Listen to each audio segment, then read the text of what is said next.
Nepal, the birthplace of Buddhism. A magical and mysterious land in which legends such as the fabled Shangri-La and the elusive Yeti have dominated culture for generations. But a new story has emerged. One that is being seen as a modern miracle, something only possible through the spiritual power of Buddhism. It's a phenomenon that people draw great pride and inspiration from here. Rambon Jan, a 15-year-old boy, has been meditating in dense jungle without food or water for 10 months.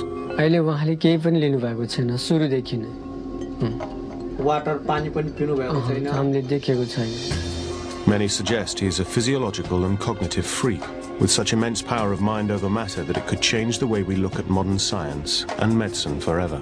If he's truly gone without food and water, it's difficult to explain on a purely scientific basis, so you would have to bring in spirituality in here. As millions of pilgrims flock to the site, we'll explore the truth. To see that in the middle of Nepal, in the middle of all the crowds around, that's very, very special and very questioning, of course. Is he the second coming, Buddha reincarnate? Or is this something far more sinister? An elaborate hoax in which a young boy is being starved to death before our very eyes for profit.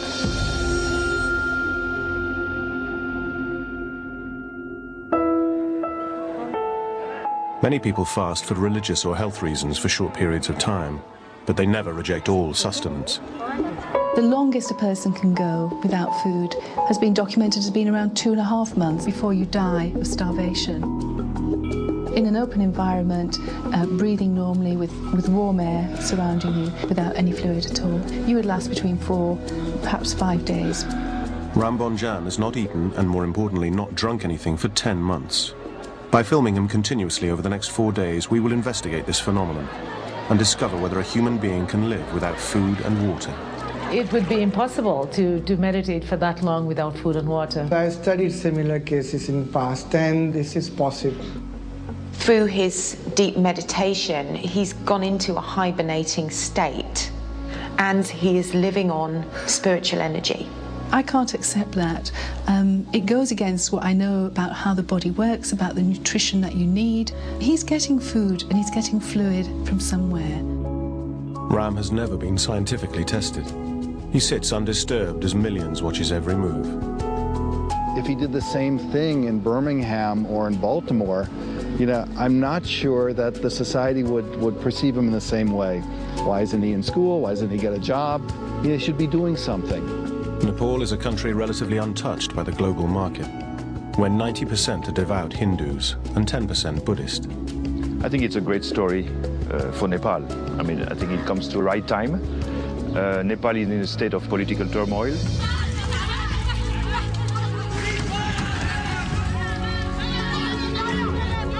So I think it's very interesting that all of a sudden there is this birth of a myth in front of our eyes, just starting.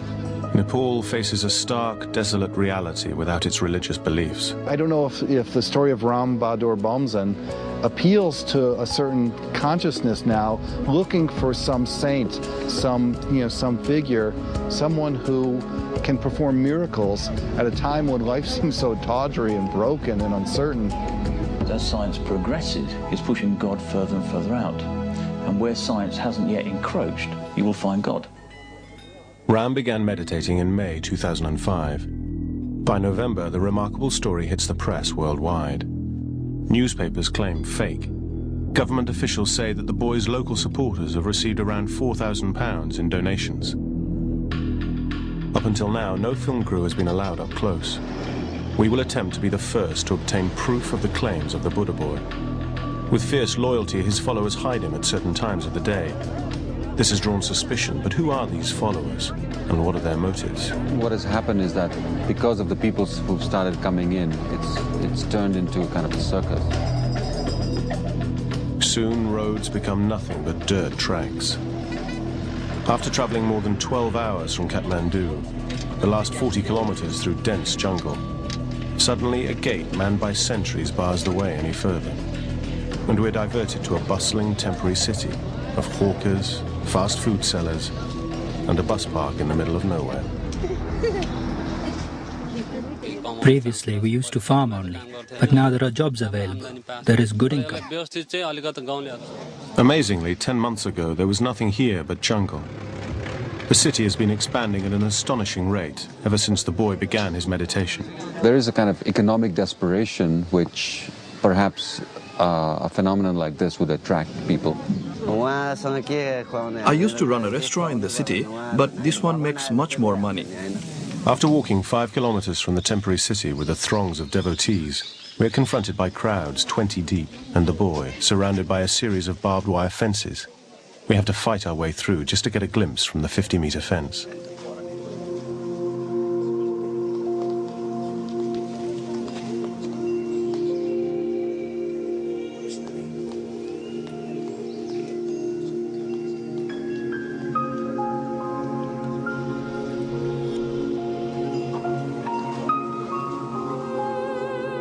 People have come from far and wide. Many have walked for days. Some give offerings, others pray, or give donations. We need to get closer than the fence is allowing us, and soon realize that Ram's eldest brother is running the site. Granjaji Bonjan leads the committee, an 18-strong self-appointed group set up to protect the boy's welfare, and it will be his decision if we are allowed to film. Today I'm busy. Maybe tomorrow is a good day. Finally, he lets us film inside the 50-meter boundary.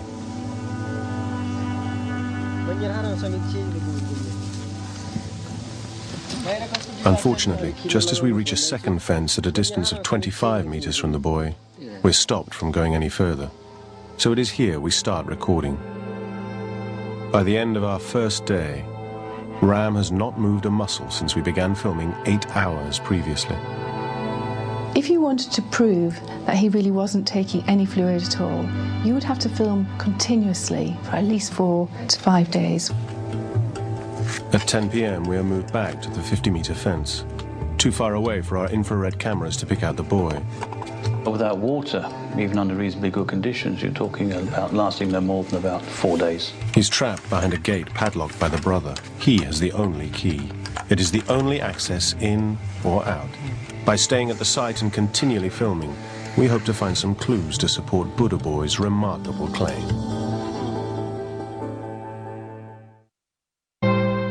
In Nepal, Ram Bonjan, a 15-year-old boy, has been meditating in the hollow of a tree for 10 months. He plans to continue for 6 years. I do know of a case of a medical student who did survive without food for something like 43 days, but he was able to survive on snow. So far, his supporters claim he has not eaten or drunk anything. I get the feeling this is going to be slightly different than some of the other Hindu scams that have happened. Some of these are not genuine holy men. They have long beards and then they smear themselves in ashes and then they would be in cahoots with the local villagers. This one, I think, will carry on a bit. We're into our second day, 27 hours into filming. Still not enough to prove if this is a miracle or a scam. To find out the truth, we're staying on site day and night to film continuously for another 69 hours, as this is the time it takes for an average human being to die without any water. Like 70% of the body is water. Without it, it would affect every physical functioning of the body. By day 2, you start to cannibalize the stores of protein that you have. I would say from day 2, your skin is going to get rough, cracks appearing at the corner of the lips, and the skin will lose its color and the brightness and the elasticity. So far, we have not seen any of these physical changes in the boy's appearance. He is surviving on nourishment. The question is, what kind of nourishment? We can't, as Westerners, tap into using spiritual force and spiritual energy for nourishment. That's the key here.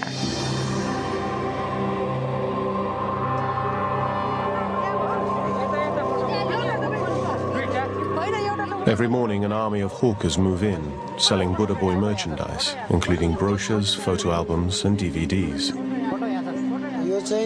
We started selling these CDs a month ago when we were allowed to do so. Many of the sellers and pilgrims think he is the reincarnation of Buddha. His dream has been to gain Buddha's knowledge and spread the light of peace. The similarities are uncanny. Siddhartha, the Buddha, was born a mere 150 miles away, to a mother with the same name, Maya Devi. Both chose to meditate for 6 years under the same type of tree and follow a life of abstinence. Buddha eventually found enlightenment through meditation, and that is what Ram is trying to achieve. You can see a light coming from the top of his head and sometimes from his forehead. Many of the stories that are circulating the site are probably just gossip, but they all feed the myth and the growing aura of the boy. One story that started the legend was that poisonous snakes bit him on 2 separate occasions. I saw him after the snake bite, and he looked very pale. Cobras and vipers are common to the area, and their bite is fatal. Incredibly, Ram required no medical attention from the bites. Because of his meditation, he flew, the poison. I heard about it. Some saw the blood, but no one saw the snake. He was sweating there, and with the sweating, his poison was gone. The boy himself does seem to have some spiritual powers. If we were bitten by a snake, we were already gone. Just because of his pure meditation, he's alive. You could question if you don't believe in these things, but the people his family seems to have faith in it, so we have to sort of recognize that. True or not, it is apparent that Ram Bonjan is putting himself in danger, not only by refusing sustenance, but also by sitting exposed to the elements and wildlife. This fatalistic attitude to death is very common in Asia. So at this time, he lacks calories, he lacks proteins, he lacks vitamins, and he lacks water. So he would be susceptible to illnesses. He's got no ability to maintain an immune response or to support an immune response, and it does increase his risk of dying from an acute infection.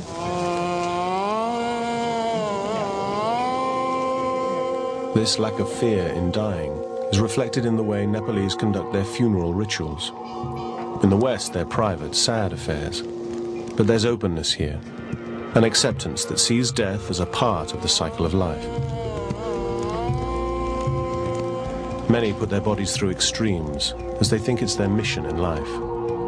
There are many stories about these Rishi Munis and these great sages in the past. Some of them could live without food and water for many years, not many months. In modern literature, Giri Bala, the non-eating saint, survived without food and water for 66 years, the longest time on record. Today there are many that claim extreme fasting, from Pilot Bubba, who survived underwater for 5 days without breathing, to Yog Mata, who buried herself alive for 72 hours. Even in Buddhist philosophy, there are people like that. 5 hours into the second day of watching Ram, detained at the 25-meter fence, a chance arises to try and find some answers to this extreme fasting phenomenon. Lama Lekshe, Grand Master from India, runs several monasteries around the world. It was at one of these that Ram was taught meditation. The Lama has come to check on his pupil and allows us to follow him into the inner sanctum. The boy belongs to Kiku Buddhist monastery, which is in India, in Himachal Pradesh. And that monastery belongs to the Sakya tradition of Tibetan Buddhism. Very little is known of Sakya, one of the 4 Buddhist traditions. Its leaders keep their teachings a closely guarded secret. Buddha's teaching or our practice is not for your fame, not for your reputation, not to collect so many disciples. We usually don't expose much.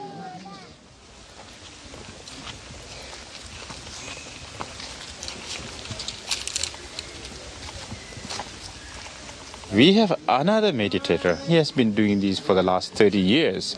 Today, his hairs are so long that he can't stretch down, so he put the small back hanged behind and then put all the hairs into that.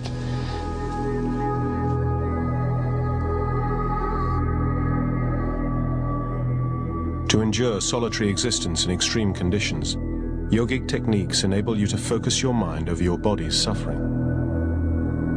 Obviously, if he's genuine, has to use some yogic techniques like feeding on the air, feeding on the breath, There are other techniques where you use stone, okay, little stone that you put in your mouth and you feed on the stone. There are all those stories. They are documented in the literature, in Buddhist literature. To understand what type of yogic technique Ram is practicing from the Sakya tradition of teaching, the Lama sits and stares at the boy. I'm amazed by this immense, the intensity of his determination. He told his mother that he was going to sit there for 6 years and reach Buddhahood, you know, which is very rare. I mean, nobody says that, you know. They sit facing each other for more than an hour in what seems to turn into a meditation duel. Sweat starts to form on Ram's face despite a lack of movement and an air temperature of only 15 degrees centigrade. To suddenly start pouring sweat from the face is a very strange phenomenon. He's managing to control his body's physiological process, which no one has demonstrated before. It's not something you ever see in Western society. So how that's being controlled is beyond my level of knowledge. When he was sitting down, I was doing my meditation. Actually, I was competing. And you know that the sweat came down. Okay, so why did you sweat? No, it's a secret thing I don't want to tell you right now. In ancient Buddhist texts, it is written there is a yogic technique called Tumo, which increases the body's temperature under intensive meditation. Sweating is a side effect. The question is a young boy like that, you know, how he has mastered this kind of techniques. Obviously, he has not practiced long time in caves or in solitude or in a monastery. So it's very rare, especially nowadays, to hear that somebody is doing it in front of everybody like that. I mean, totally live.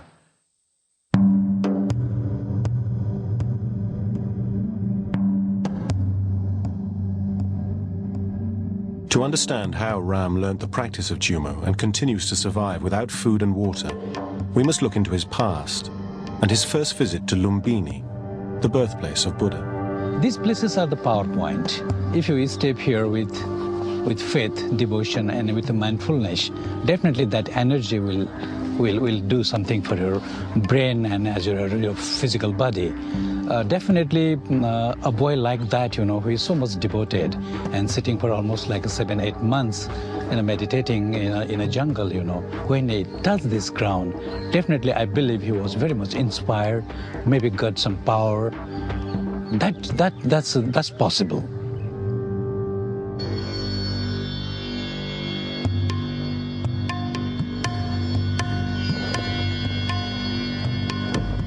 After Lumbini, Ram chose to study at a secret Tibetan monastery near Dehradun, India, 10,000 feet up in the Himalayan mountains and cut off from civilization. There are many examples of monks practicing Tumo intensive meditation in the hills nearby. Ram sort of gravitate toward this monastery, and at that moment, I think it was 2002, I think, or 2003, that he came. It's sort of like his own recognition. And but he's too different. He's too different. Why is he too different? There's something to like different to the other monks.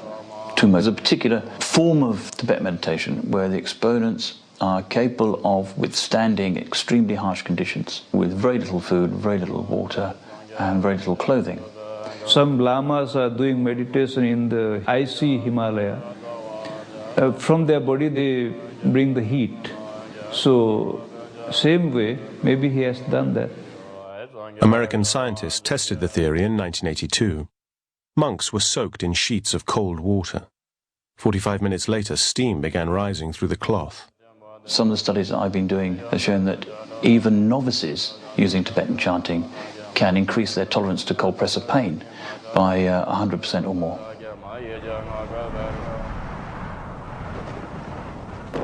But imagine he can do this for hours and hours on days' ends. Extremely special skill. But he learned to extra also. Extra? Yeah. So he did extra hours in his classroom? Or? Not classroom, in his room, like homework. He's doing what they call is absorption kind of meditation. You train your mind to switch off. The idea of meditation is to concentrate on your mind, to observe your mind in perfect equanimity. Even though I'm sure he's aware of what's going on. At the same time, he keeps his concentration on his meditation. That's why he's so strong. That's why he's so impressive. So I truly believe he's a Buddha from the past life. And coming to this lifetime at a young age. Well, research has confirmed, that with the meditation, you lower your heart rate, you lower your cardiac output, and you also slow down breathing. So you really lower your metabolism to a level that much less food can really sustain you. But starving for 7 to 8 months, that has not really been looked at. Especially scientists, people think that if you don't drink and eat, it's something. It's not for the Buddhists. It's nothing to surprise. Buddhists always think that you can change anything if you can control your mind. On returning from the monastery in India, Ram spent an unhappy 5 months at home before leaving to meditate in the jungle. His meditation was disturbed many times before fences were set up to protect him. Suddenly, our filming is cut short again, as the brother catches us within the inner fence. He fears we got too close. His followers escort us from the area.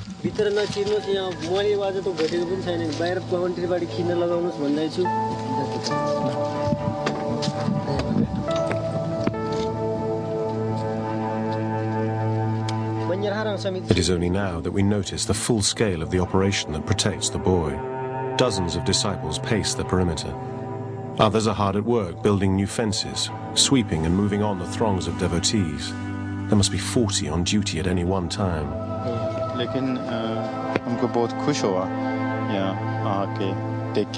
Ram's brother has created a fortress around the boy. He lives in constant fear that someone will one day break the meditation.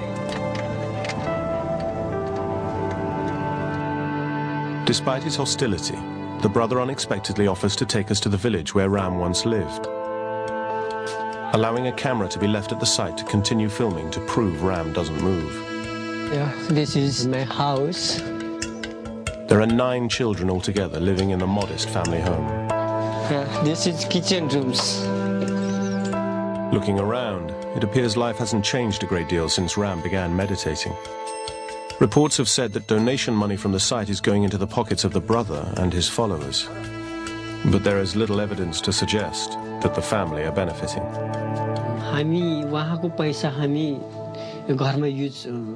We do not use his money for domestic expenses but deposit it into a bank account.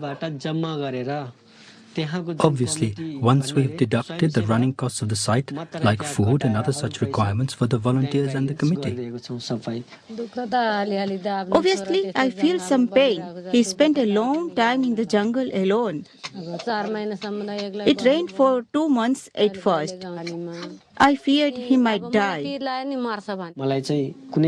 I asked him to join a monastery and was even going to spend 200 or 300 rupees on it. He refused, saying it was impossible for the teachers to give him that level of education he needs. He wanted God himself to be his guru.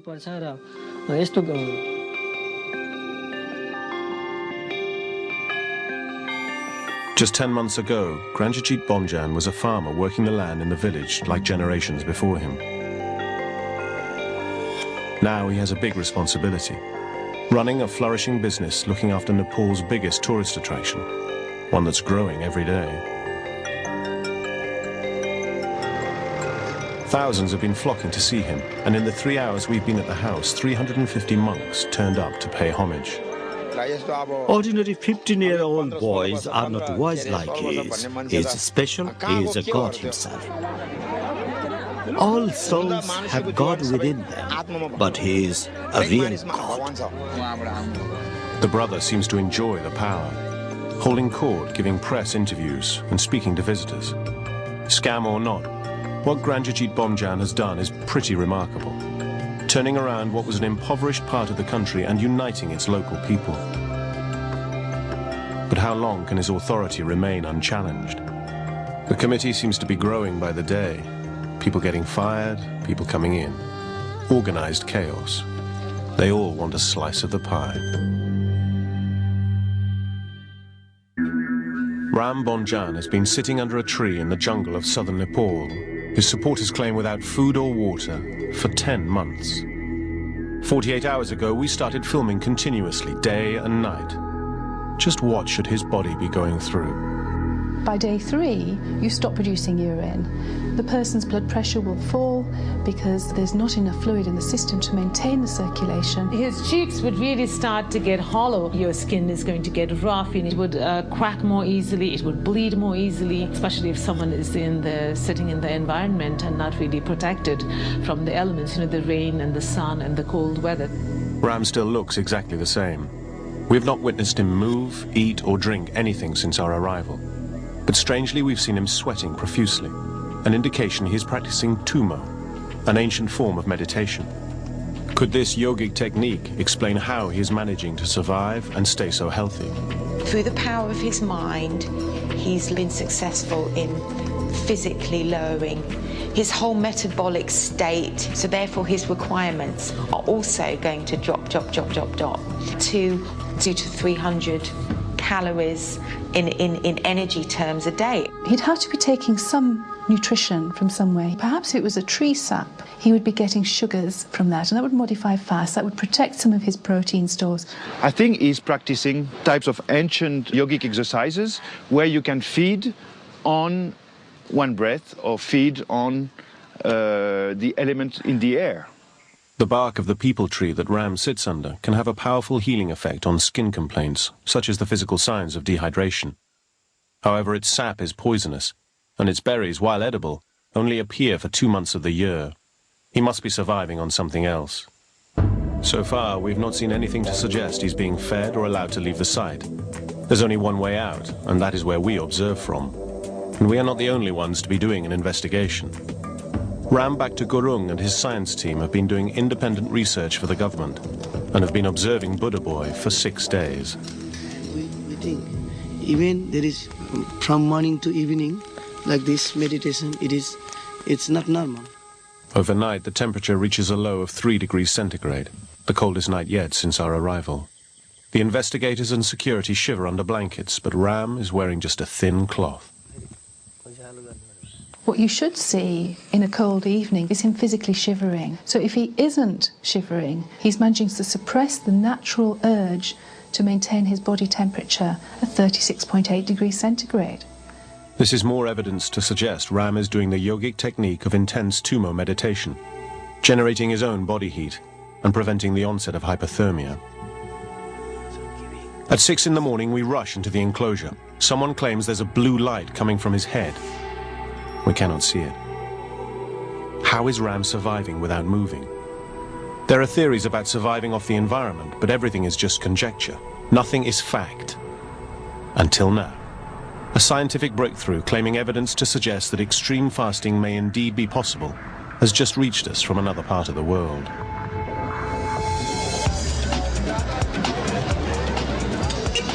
A doctor in Ahmedabad, India, has contacted us after witnessing the boy on television. He says that his team have made a discovery that could finally solve so many questions.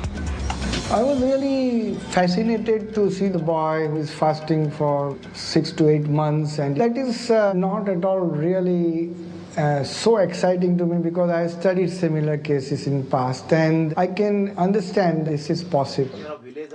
Dr. Shah's most famous case is Prahlad Jani, a holy man who claims he has not eaten or drunk anything since he was 12. I haven't eaten anything, not even now, even though I'm 80 years old. That made me really quite excited because I knew that this is something going to change the feeling of medical world. Although I walk 100, 200 kilometers in the jungle, I never sweat, nor feel tired or sleepy. I can meditate for 3, 8 or 12 hours or even months. Prahlad Jani recently spent 10 days in observation, watched and filmed 24 hours a day. Minute to minute, second to second. And he was kept in a cabin which was sealed from outside. The bathroom was sealed. One of my assistants would remain with him all throughout 24 hours in changing duty. Doctors would come throughout the day at different time, which was not be told to him. And we made sure that nothing can go wrong, in the sense medical world should know that there was not a single loophole. They took blood samples from me 3 times a day, morning, afternoon and evening. They checked my kidney, brain and put machines all over my body. They were trying to find out which factors made my body work. They put machines inside my body also. He was not given any food or water, and even when he was allowed to take a bath, the quantity of water was measured before and after to make sure nothing was lost. As I said, after 10 days, the parameters were all normal. We studied his hematology, and whatever studies you can think of, we could do it. I will live up to approximately 1,000 to 5,000, maybe even 10,000 years with this kind of body. That there was no food or water given to this man, that he did not pass urine or stool, and even he did not dribble urine. After a few hours, the urine would appear, some fluid would appear in the bladder, and again it would disappear. It is possible to modify fluid intake so you produce a very small amount of urine each day. And if he is covered with a cloth, the chances are he could urinate and it would evaporate from the ground or soak into the ground without anyone noticing. Modern medicine tells us that an average human can only survive for 4 days without water. While confined, Prahlad Jani incredibly lasted 10 days under observation. Dr. Shah has a theory on how he's managing to survive without food or fluid. He feels the holy man is feeding off the sun. Iradaran Manik used to do solar gazing. He says that you have to go to a flat ground and barefooted and just look at the sun. It's impossible for us to generate heat or light energy from looking at the sun, almost likening it to photosynthesis, which is the process by which plants generate their energy supply. And this is absolutely impossible for a human being to do. On the first day you look for 5 seconds, but without blinking your eyes. Every few days you increase few seconds, and maybe after a month you come to a minute or so. In fact, staring at the sun would damage the retina of the eye. Scientists from America also examined him several times in ophthalmic system, and he found nothing abnormal. The sun transmits energy through a hole in the holy man's throat, producing a sticky solid lump that he can redigest. This, he claims, refuels the chakra power points in his body. It is not a miracle, it is supernatural. Could these results provide the answer to how the boy is surviving without food and water? Unfortunately, we cannot take Ram to a lab. For us to have any chance of replicating the doctor's findings, we must head back to Nepal and set up once again from the beginning for 4 days and 4 nights of continuous recording and observation. However, when we get back to the site, we are met with a very different scenario. While we were away, 59 people witnessed Ram spontaneously burst into flames as fire erupted from his chest.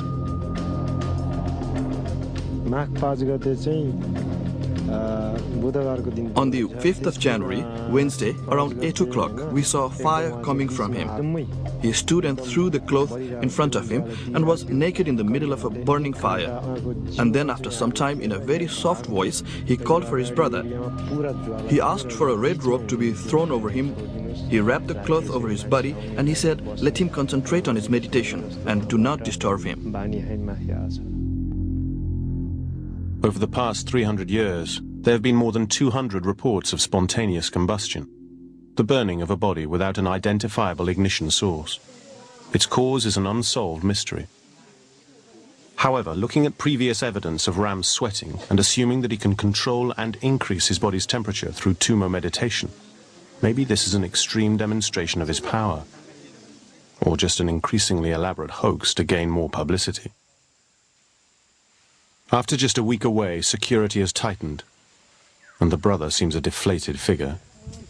When you start making about 20,000 rupees a day from this, and there's money involved, And this is Nepal. There's going to be fights. It would be unnatural if the committee hadn't started bickering about it yet. The committee seems to have evolved and doubled in size, and it is not clear who is in charge. There are many voices, all challenging for superiority.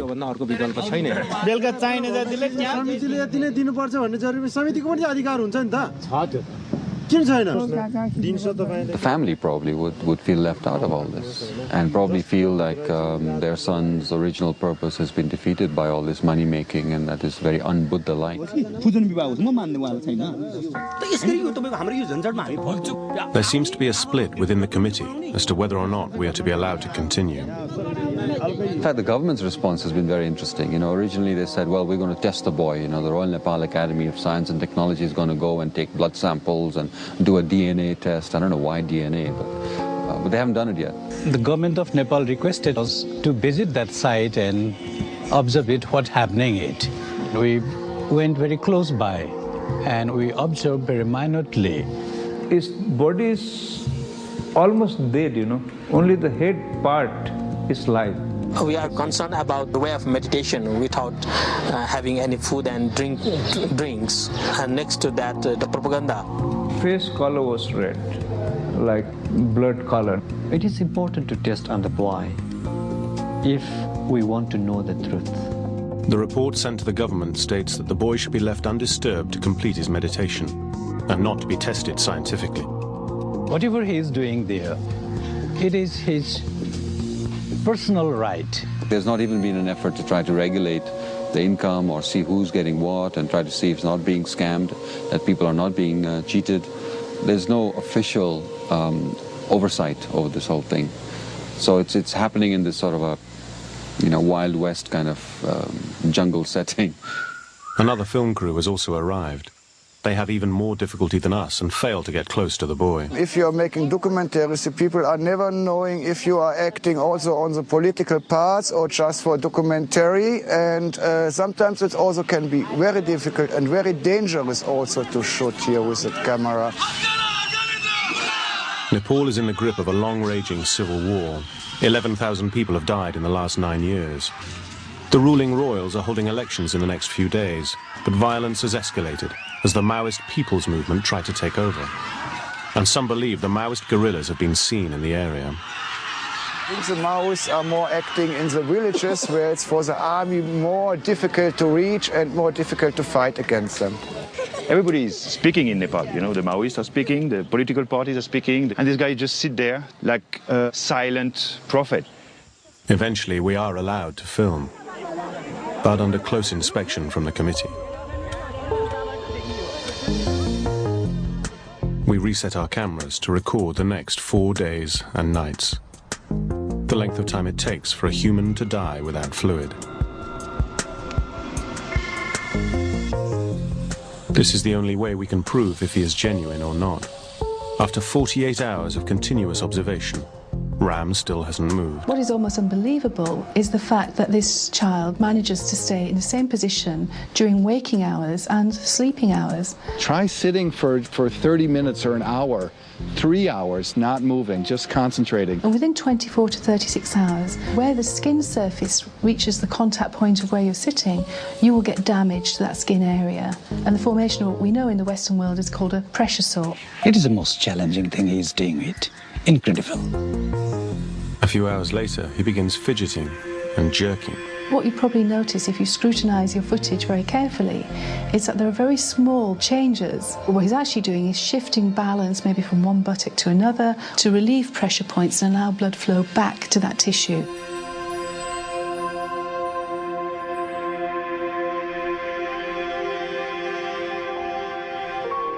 As the sun sets, 60 hours into filming, and the committee take a tighter stranglehold, we find ourselves back with the family whose devotion for Ram remains undiminished.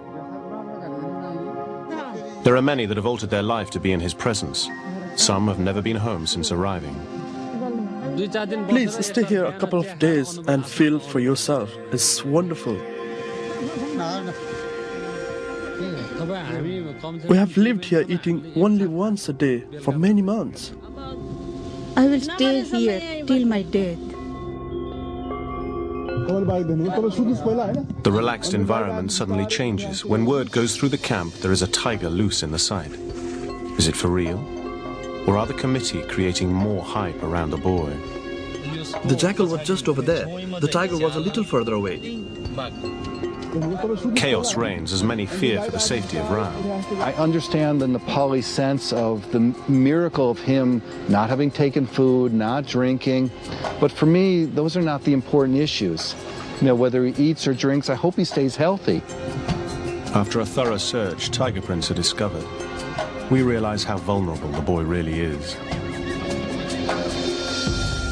We wonder if Ram is the innocent victim in this spectacle. After 58 hours, life continues as normal. Donation boxes are filled, and the crowds start to arrive. Ram appears to show no classic signs of degeneration through fluid loss, but a closer look at our footage might help us understand his physical and mental health.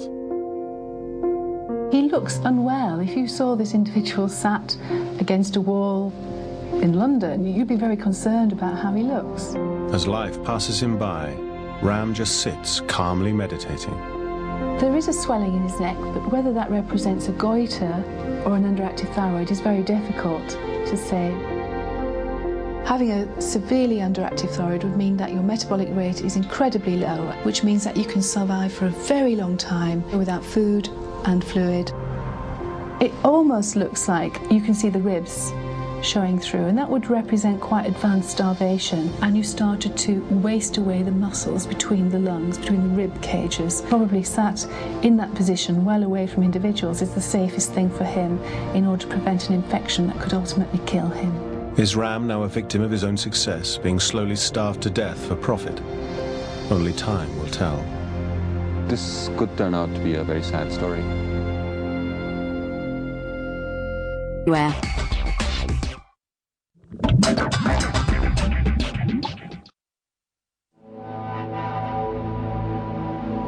We have been observing Ram Bonjan continuously in the jungles of Nepal for 86 hours.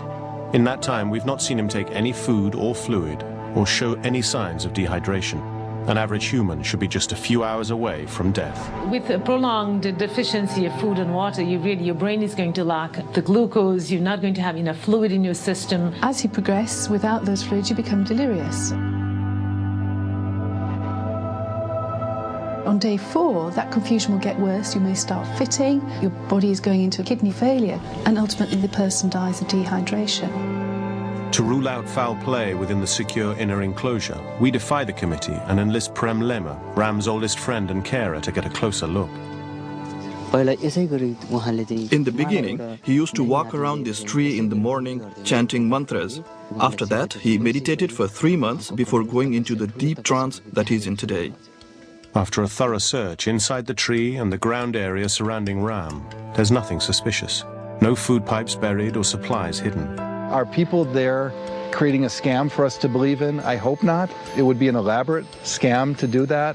Surely if it was a scam, someone within the committee would have let on, told the papers, weakened for money. The people in this area, they don't tell lies. They tell the truth that you have. That is also the proof. After 96 hours of filming, Ram has defied modern science by continuing his meditation and remaining alive. Many of the pilgrims at the site are from a scientific background and are torn by what they see. Is he a miracle or a myth?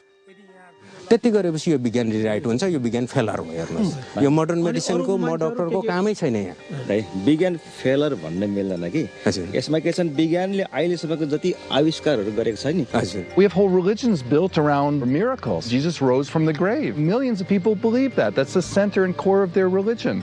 How do we say in another culture it's not possible? Everything is possible. होइन सुन्नु कुरा त्यो meditation गरेर होइन त्यो medical साइन्सको कुरा गर्नुहुन्छ नि मेडिकल साइन्स पनि अझै पनि पूर्ण छैन. Prolonged fasting is not as simple as we understand. We all should explore the benefits of this kind of fasting. The debate over science and spirituality will always continue. And so too the tug of war between those who have Ram's best interests at heart and those who want to make a quick buck. It's very difficult when you have that belief that you have an individual that has transcended our normal biological needs of food and fluid. It's very hard to reject that if you truly believe it. Maybe the brother knows the answer. He has the key to the inner sanctum. He is the only one allowed to speak to Ram. He will continue to empty the donation boxes, reaping the rewards while the truth remains unresolved. The media people should not create confusion. He will show the truth himself. Despite the isolation, he has created a commodity, a celebrity icon for the whole of Nepal. Surely everyone's a winner in this situation. After 6 years, he will bring the proof to the world. He will tell the truth by himself. I am this, I will do this, and I want to get this. I appeal to all the people in the world not to talk and say bad things about him.